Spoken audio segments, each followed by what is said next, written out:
Go for it. In this session, we'll construct a drawing of the guide plate shown here. During this process, we'll make use of several different techniques to define the different locations on the guide plate. We'll start the process of creating lines by clicking on the line icon located in the drawing toolbar. In order to define the starting point of the first line, we'll key in the coordinates 0, 0, and then press the Enter key. Notice that as we key in values, they are displayed in the command prompt area.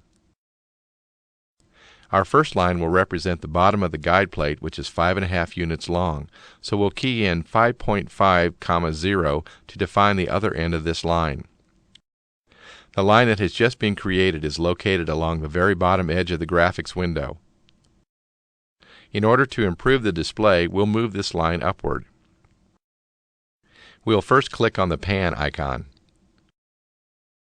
And now we'll position a cursor in the middle of the drawing window, and then click and hold down the left mouse button while we drag the cursor.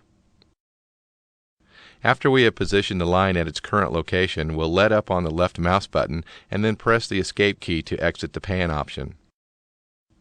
We'll now create a vertical line that is 2.5 units long by using the relative rectangular coordinates entry method. This is done by keying in an @ sign followed by the coordinates 0, 2.5. We'll now turn on the grid and snap options by clicking on their option buttons. Since the next line has endpoint coordinates x equals 8, y equals 2.5, we'll move the crosshairs over the grid to this location and then click the left mouse button. We'll now use the relative polar coordinates entry method in order to define a vertical line that is 3 units long. This is done by typing @3 followed by the less than sign and then the value 90. For the diagonal line, we'll type in the relative coordinate entry @-1.5, 1.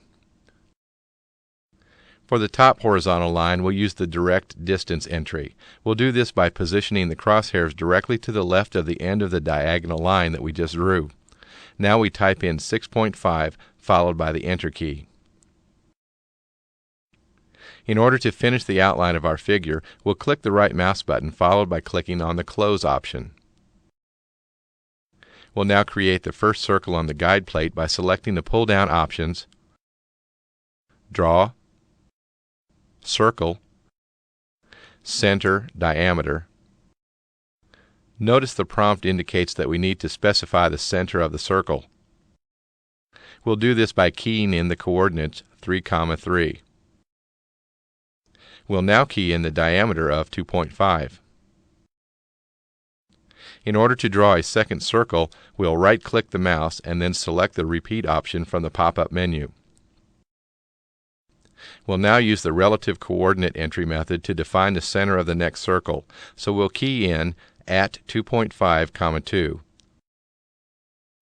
And then we'll key in 1.5 for the diameter of the circle.